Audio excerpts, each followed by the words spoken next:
Aunt Linda always found something wrong with how I looked. You've gained weight. You have acne. Your hair looks greasy. She called it love, until I discovered her true motives. The moment I walked through the front door at any family gathering, I could feel her eyes scanning me like some kind of security checkpoint. Aunt Linda would tilt her head slightly, purse her lips, and within minutes the commentary would begin. It became as predictable as the weather forecast, except instead of rain or shine, it was always criticism disguised as concern. I remember being 14 and walking into my cousin's birthday party wearing a dress I'd picked out myself. I felt pretty for once, had even spent extra time doing my hair. But the second Aunt Linda saw me, her face shifted into that familiar expression of worried disapproval. She pulled me aside near the kitchen, speaking in that hushed tone she used when she wanted to seem caring but didn't want others to overhear. The dress was too tight, she said. It emphasized areas that maybe I shouldn't be emphasizing at my age. Had I been eating differently lately? Maybe I needed to think about portion control. The birthday cake would probably be too much sugar for someone with my skin issues. She touched my face gently, pointing out a small breakout near my chin that I'd been trying to forget about all morning. My parents stood nearby, chatting with other relatives, completely oblivious to the way my excitement about the party was crumbling with each of her observations. When I tried to catch my mom's eye, hoping for some kind of rescue, she just smiled and nodded approvingly at Aunt Linda. Later, when I complained about how the comments made me feel, my parents brushed it off. Aunt Linda was just looking out for me. She cared about my health. She wanted me to be the best version of myself. That became the pattern for the next several years. Every holiday, every birthday, every family barbecue started the same way. I'd spend hours getting ready, trying to anticipate what she might criticize this time. If I wore makeup, it was too much or applied incorrectly. If I didn't wear makeup, I looked tired and needed to take better care of myself. If I dressed casually, I wasn't putting enough effort into my appearance. If I dressed up, I was trying too hard or the clothes didn't fit right. The summer I turned 16 was particularly brutal. I'd been looking forward to our annual family reunion at the lake house, mainly because I'd been working out regularly and felt more confident than I had in months. I'd even bought a new swimsuit that I thought looked flattering. But when Aunt Linda saw me in it, she made this concerned clicking sound with her tongue and suggested I might want to cover up more. She mentioned something about protecting my skin from sun damage, but the way she said it while looking at my stomach made it clear what she really meant. I spent the entire weekend wearing an oversized t-shirt over my swimsuit, even in the water. I watched my cousins splashing around freely while I sat on the dock, too self-conscious to join them. That night, I overheard Aunt Linda talking to my mom about how important it was to help young people develop healthy habits early, before bad patterns became too established. She spoke about me like I was some kind of project that needed fixing. The comments evolved as I got older, becoming more sophisticated but no less damaging. In college, when I came home for Thanksgiving, she noticed I'd lost some weight from stress and poor eating habits. Instead of expressing concern about my well-being, she complimented how good I looked and suggested I keep up whatever I was doing. When I mentioned I'd been too anxious to eat much, she waved it off and said a little discipline never hurt anyone. By my early 20s, I developed this constant internal dialogue that sounded exactly like her voice. I couldn't pass a mirror without automatically cataloging my flaws. I'd stand in dressing rooms analyzing every angle, hearing her potential criticisms before I even left the store. Dating became a nightmare because I was convinced anyone who showed interest would eventually notice all the things she'd pointed out over the years and lose interest. I started avoiding family gatherings when I could, making excuses about work or other commitments. When I did show up, I'd spend days beforehand trying to prepare myself mentally for whatever observations she might make. I'd research skincare routines and exercise plans, not because I wanted to improve my health, but because I was trying to armor myself against her comments. The worst part was how she'd frame everything as coming from a place of love. She'd preface her criticisms with phrases like, "I'm only telling you this because I care," or "I hope you know this comes from a good place."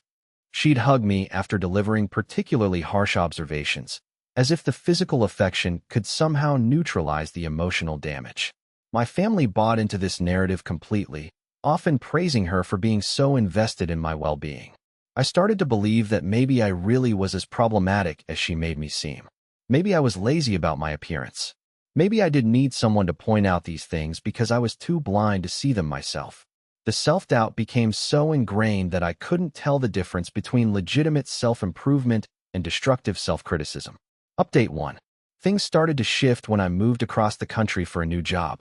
For the first time in my adult life, I was living somewhere that Aunt Linda couldn't just drop by or corner me at family events. The physical distance gave me space to breathe, and slowly I began to notice how different I felt when I wasn't anticipating her commentary. I made friends with a coworker who had this refreshing way of talking about bodies and appearance.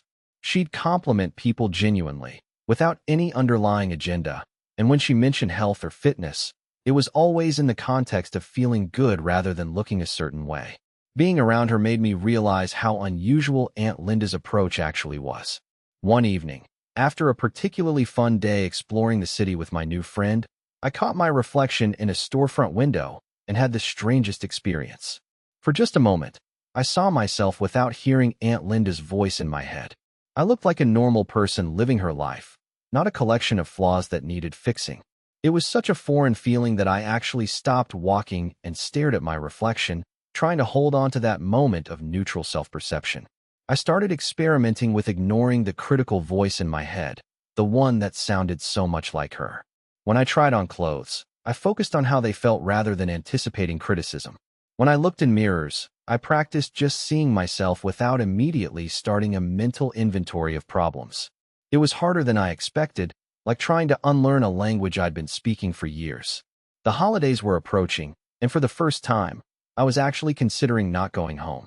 The thought of subjecting myself to Aunt Linda's scrutiny after months of feeling relatively normal seemed unbearable. But I also felt guilty about potentially missing time with the rest of my family, especially my grandparents who weren't getting any younger. I decided to go home, but set some boundaries for myself. I planned to limit my time at gatherings, have an exit strategy ready, and most importantly, I practiced some responses to her comments. Instead of just absorbing her criticisms, I wanted to try redirecting or deflecting them. It felt revolutionary to even consider not just accepting whatever she said about my appearance. The first test came at my cousin's engagement party. I'd chosen my outfit carefully, not to avoid criticism, but because I genuinely liked how it looked. When Aunt Linda approached me with that familiar scanning expression, I felt my chest tighten with old familiar anxiety. She started with her usual approach, commenting on my hair color and asking if I'd been experimenting with new products. Instead of immediately getting defensive or trying to explain my choices, I just said something non-committal and changed the subject to ask about her recent vacation. She seemed thrown off by my lack of engagement with her criticism, and after a few more attempts to redirect the conversation back to my appearance, she moved on to talk to someone else. I felt like I'd won some kind of small victory, but the real test was yet to come. Christmas was approaching, and that meant the big family gathering where Aunt Linda traditionally held court and everyone was trapped together for hours. Update 2. Christmas Eve arrived, and I showed up at my parents' house with a new sense of determination. I'd been practicing what I mentally called the gray rock method, being polite but unengaging when Aunt Linda made her observations. I'd also been paying more attention to how she interacted with other family members, something I'd never really noticed before. What I observed was fascinating and disturbing. She had a different approach with each person, but there was always some element of criticism or comparison. With my older cousin, she'd make comments about career choices and life timeline. With my younger cousin, it was academic performance and extracurricular activities. But with me, it was always about appearance and health. The evening was going relatively well. I'd successfully deflected several of her comments about my outfit and managed to stay engaged in conversations with other family members. But then something happened that changed everything. I was in the kitchen helping my mom prepare dessert when I heard voices from the living room. Aunt Linda was talking to my mom's sister about their kids, and I wasn't really paying attention until I heard my name mentioned. I froze, holding a stack of plates, and found myself inadvertently eavesdropping on their conversation. Aunt Linda was discussing the various family members and their recent life updates. When she got to talking about me, her tone shifted to that familiar concerned register. She mentioned how I'd seemed different lately, less receptive to her helpful suggestions about my appearance. She worried that I was becoming too comfortable with letting myself go, especially now that I was living far from family who could keep an eye on me. But then she said something that made my blood run cold. She compared me to her own son, talking about how fortunate she was that he'd always been naturally attractive and taken care of himself. She said it was good that he had someone like me in the family to serve as an example of what happens when you don't prioritize your health and appearance. The way she said it was so casual, so matter-of-fact, like she was discussing the weather. My aunt on my mom's side made some uncomfortable murmuring sounds, clearly not sure how to respond to such a harsh comparison. But Aunt Linda continued, saying that she hoped her son would learn from watching me struggle with these issues and never let himself get to that point. She talked about me like I was some kind of cautionary tale, a living example of failure that her perfect son could learn from. I stood there in the kitchen, still holding those plates, feeling like the ground had shifted beneath me. All those years of criticism suddenly made sense in a completely different way. It wasn't about helping me or caring about my health. It was about creating a contrast that made her son look better by comparison. I was the designated failure in this family narrative she'd constructed. The plate started shaking in my hands as the full realization hit me. Every comment about my weight, my skin, my hair, my clothes had been part of a deliberate campaign to undermine my confidence. She'd been using me as a prop in her own son's success story, making sure I always felt just inadequate enough to highlight his supposed superiority. I set the plates down carefully and walked outside onto the back porch, needing air and space to process what I'd just learned. The December cold bit at my face, but I welcomed the shock of it. Everything was recontextualizing itself in my mind. Her concerned tone, her claims about caring for my health, the way she'd frame her criticisms as loving guidance. It had all been manipulation designed to serve her own agenda. Final update. I spent the rest of that evening in a strange state of clarity mixed with rage. I couldn't stop thinking about all the moments of self-doubt, all the times I'd avoided social situations because of something she'd said, all the years I'd spent believing there was something fundamentally wrong with how I looked. She had stolen so much of my confidence and peace of mind. And for what? So her son could seem more accomplished by comparison? The next morning, I made a decision that surprised even me. Instead of confronting her directly or causing a scene, I decided to completely change how I interacted with her. I wasn't going to feed into her system anymore. I wasn't going to be her designated failure story. When she made her first comment of the day, something about how my breakfast choices reflected my lack of discipline, I just smiled and said that I was really enjoying my food and hoped she was enjoying hers too. When she mentioned my outfit, I thanked her for noticing and said I felt great in it. When she suggested I might want to consider a different hairstyle, I told her I'd think about it and immediately changed the subject to ask about her holiday plans. What happened next was revealing. The more I refused to engage with her criticism, the more frustrated she became. She started making more pointed comments, trying to get a reaction. When that didn't work, she began making comparisons more explicitly, talking about how well her son was doing in various areas of his life, while looking meaningfully at me. But something had fundamentally shifted in me. Hearing her true motivations had somehow broken the spell her opinions had held over me for so many years. I could see her desperation to maintain this dynamic where I was the struggling one and her son was the success story. It was actually kind of pathetic when viewed from this new perspective. I started sharing some of my own recent successes, the promotion I'd gotten at work, the new friendships I'd made, the activities I'd been enjoying in my new city. I wasn't trying to compete or prove anything. I was just refusing to play the role she'd assigned me. The more I presented myself as someone who was doing well and feeling good about her life, the more agitated she became. Over the following months, I maintained this new approach during our limited interactions.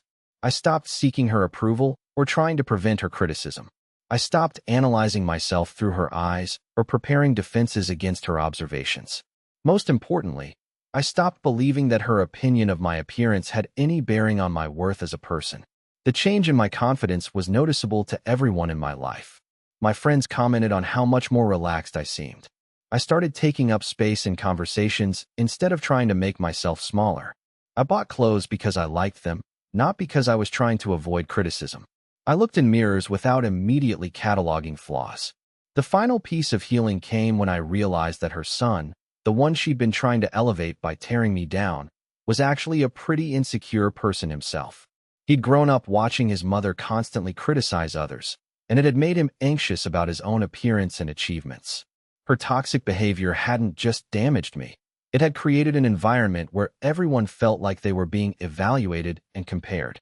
I began to feel sorry for both of them, trapped in this unhealthy dynamic where love was expressed through criticism and worth was measured through comparison.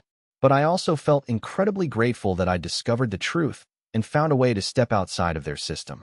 Now, when I think about those years of believing I was somehow defective, I feel sad for the younger version of myself who absorbed all that negativity. But I also feel proud of the person I became once I stopped letting someone else's insecurities define how I saw myself. The voice in my head that used to sound like Aunt Linda has been gradually replaced by my own voice, one that's much kinder and more realistic about who I am and what I'm worth. I still see her at family gatherings, but now her comments bounce off me like rain on a good coat. I've built something stronger than her criticism, something that can't be torn down by someone else's need to feel superior. And that feels like the best revenge of all, living well and feeling good about myself, regardless of what she thinks about it.